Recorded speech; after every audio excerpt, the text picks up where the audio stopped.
ہمیں نہیں پتا کہ جس کو ہم ووٹ دے رہے ہیں وہ ظالم ہے، وہ جابر ہے، وہ فاسق ہے، وہ چور ہے، وہ ڈاکو ہے، وہ بے ایمان ہے، رساگیر ہے، پھر بھی لائن میں لگ کے ووٹ دیتے ہو، پھر بھی برابر کے شریک ہوتے ہو، پتہ نہیں وہ کون ہے، ساری خبر ہے۔ کیا مانگا تھا یزید نے امام حسین سے؟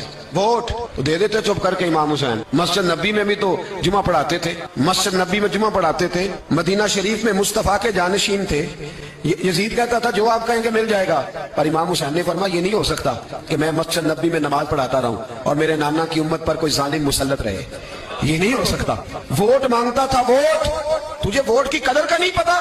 امام حسین نے 18 سال کے نوجوان سے لے کر 6 مہینے تک کا علی اصغر قربان کر دیا، پر ظالم کو ووٹ نہیں دیا۔